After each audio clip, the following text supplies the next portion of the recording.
Time was running out for Larry Hoover. After IRS agents working on the orders of federal prosecutor, Ronald Safer, raided a rap concert promotion company owned by his wife, Wendy Jenkins, the government was ready to indict. In the 16 file drawers of seized documents, was a folder marked LH Sr., Personal. Inside, was a 27-page organizational chart that meticulously named each of the GD's leaders by rank, region and count, which was the number of GD members that they controlled. Before Ronald Safer indicted Larry Hoover on RICO charges, he had to finish an unrelated trial, which gave feared GD board member, Darryl Pops Johnson, an opportunity to exterminate a rap problem that the GDs were having. Ron Safer gave his final argument in the unrelated case on June 9, 1995, and went home, exhausted, to spend the night watching TV with his wife. The call came late. Charles Jello Banks had just been assassinated at a GD's drug corner on Chicago's South Side. He'd been shot 6 times in the head, twice from the back, and 4 more times in the face. Jello's death devastated Safer. 4 days earlier, one of the cops assigned to the case had heard that the GD suspected Jello of snitching, and planned to kill him. Ronald Safer and another prosecutor had strongly urged Jello to come in from the cold. But he had stayed on the streets. "Mary, they're gonna kill me," he'd once told Mary Hodge, a police officer assigned to Hoover's investigation. "And when they do, you gotta promise me you'll get Pops." A few weeks earlier, evidence from a wire Jello wore had helped Safer get approval to wiretap Pops Johnson. And now, hours after Jello's death, the government recorded Pops on a mobile phone. He was saying he wanted to give a car to the GDs, who had shot Jello. Darryl Pops Johnson was indicted with Larry Hoover in a massive RICO against the Gangster Disciples. According to a Newsweek article that was originally published in 1999, the indictments aimed high, 38 top GDs plus a cop who'd helped them. At dawn on August 31, 1995, some 250 law officers swept through Chicago, arresting the GDs. Hodge and 2 federal agents flew to Hoover's prison in a DEA plane, arrested him on federal charges, and brought him back to Chicago. Hoover confided that this was his first plane ride. After 22 years in prison, he behaved like a curious child. When he pointed at one building, Hodge told him, "That's the Sears Tower."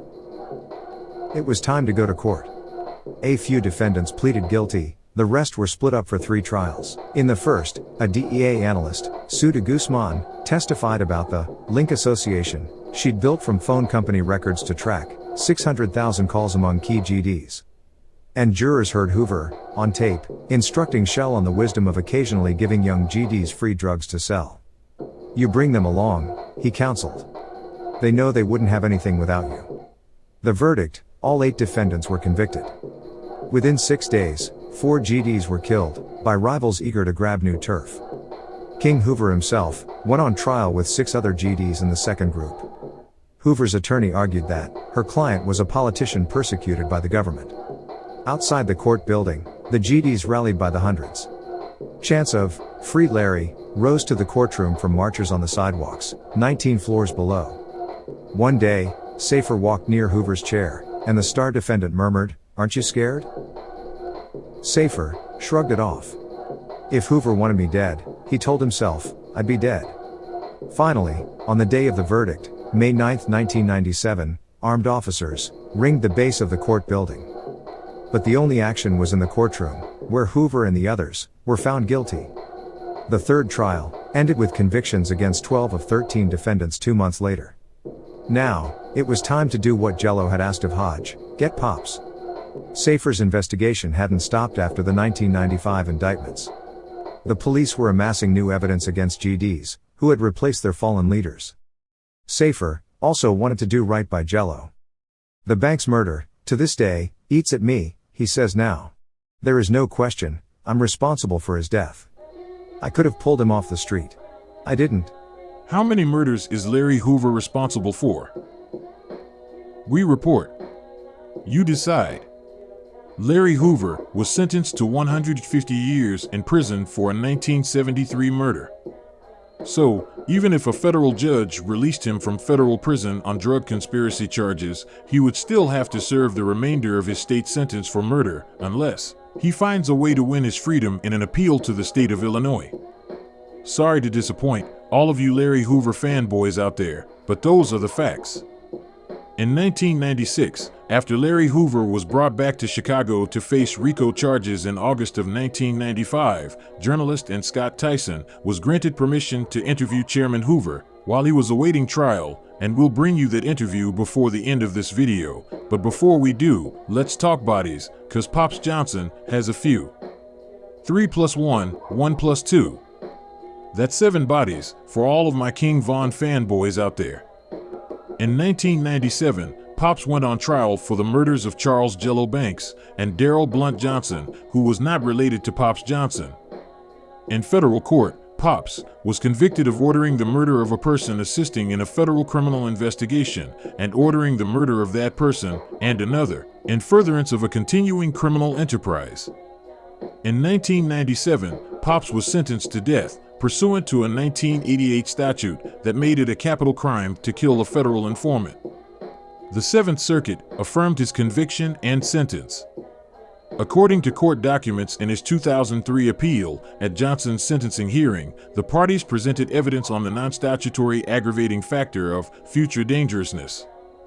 The government presented evidence that Johnson was involved in numerous violent crimes, including the discipline of fellow gang members. In addition to the murders of Blunt Johnson and Banks, the jury heard testimony about the murder of another fellow gang member, Gregory G. Sharp, a shooting in a McDonald's parking lot that left 2 people dead, the shooting of a truck driver who interrupted Johnson's security convoy at an intersection, the murder of a rival gang member, and several severe beatings Johnson ordered. The government offered evidence that Johnson was convicted of manslaughter for shooting and killing Jesse Simpson in 1983. A Metropolitan Correctional Center officer testified that Johnson threatened to get fellow gang member and co-defendant Quan Ray while they were in custody awaiting trial. So, Pops went from wanting to buy Quan Ray, a GD enforcer known as Q, a car for killing Jello, to threatening to get him while they were locked up together as co-defendants. What changed? Well, Q had his capital murder case severed from Pops. A jury convicted him for Jello's murder, but did not impose the death penalty. Q has to spend the rest of his life in jail. Was it worth it? And what kind of car did Pops buy Q as a reward for taking another man's life? If you guessed a Beamer, Benz, or Bentley, then you guessed wrong. If you said a used Oldsmobile, then you'd be correct. Pops Johnson was an old-school gangster. The argument that the city of Chicago was safer when old gangbangers were on the streets to enforce rules, regulation, and structure is ridiculous and not born out of any facts. Just compare the homicide rates from then to now, and you'll see that gang warfare took many more lives back in the day, and there was always an ongoing battle for power within the gangs. For instance, G. Sharp was a powerful board member sitting in his Benz with a broad when Pops' hit team slid on him and ended his life, but redemption is possible for people, even people like Pops, as long as there is breath in their lungs. According to an article published by Business Wire in 2013, almost 16 years after being sentenced to death following his conviction in a federal criminal case, Darryl Johnson was resentenced on Tuesday to life imprisonment. U.S. District Court Judge Ruben Castillo remarked that the record of Johnson's behavior over the past 16 years of incarceration shows that he is a changed man since his conviction, and suggested the mandatory life sentence he was required to impose might well be too severe in light of Mr. Johnson's demonstrated post-offense rehabilitation.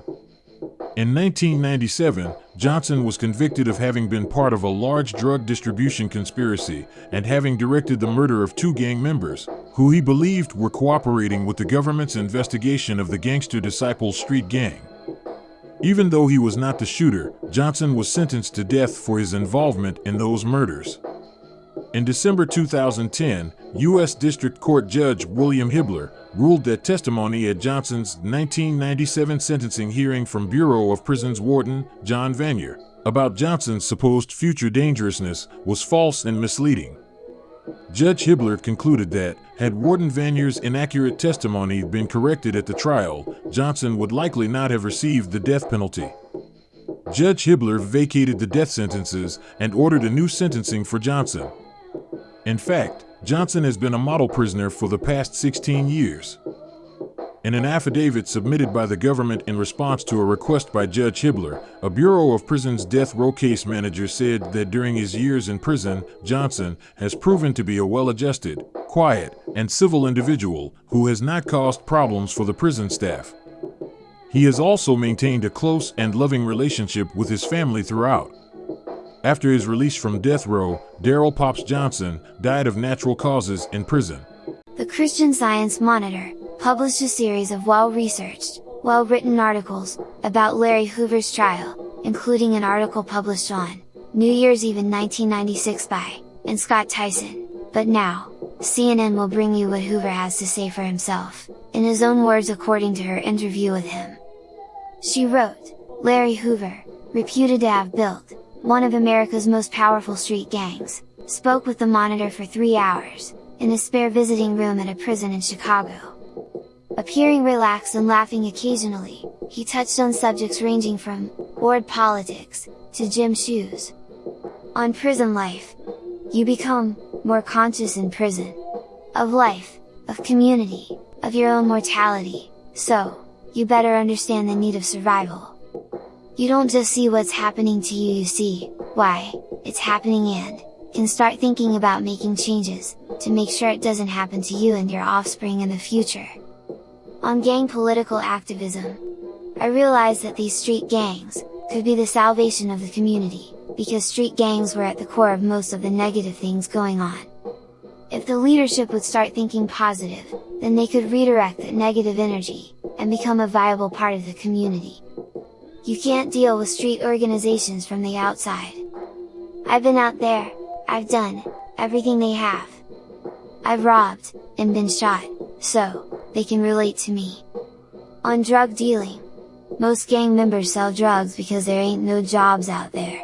It's doing a job, putting food on the table. On plans to start a gang union.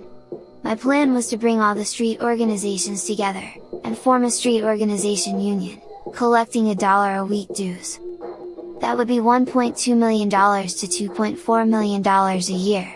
Then, we could get together and form a company that would manufacture gym shoes with the United in Peace symbol on the gym shoes. And those shoes would sell because they are coming out of Chicago, and Chicago is looked at as the gang capital of the country. Well, I'm a kid from Chicago, and I wouldn't buy them ugly ass shoes from Larry Hoover, but what do I know? Niggas were spending thousands of dollars for a pair of Yeezys, and Kanye is now claiming that he's a GD. Smash that like button and subscribe to The Real CNN, if you're like me, and are cool with a pair of Air Max shoes that match your outfit, but I digress. Let's get back to Hoover's interview. On Chicago politics.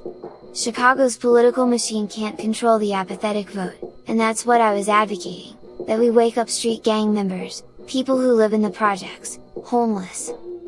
Mayor Daley is afraid of me because he understands the potential of the type of movement I'm trying to push. I think 21st Century Vote was my best effort, and my most costly effort. It motivated these indictments. On secret tape recordings, I think tapes were sliced up and put together.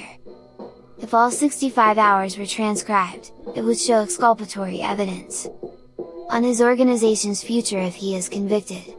I could see it floundering, because anytime there's a movement, you need a head. Without central leadership, I can see my move to galvanize youth, most likely take the same turn as the civil rights movement took in the 1960s. Well, the GDs did not flounder when Hoover was convicted, and it remains a street gang, organized for the purpose of dealing drugs, not an organization that is a part of the civil rights movement. Yeah, exactly. By removing the gang leaders, you're removing the leaders, and that fucked up the world. Right. Because those gang leaders would organize right there. You know what I'm saying? Gangster Disciples saved my life in Chicago. I'm here because of Gangster Disciples, and I am exactly who Larry Hoover wanted to see come out of the organization that he created.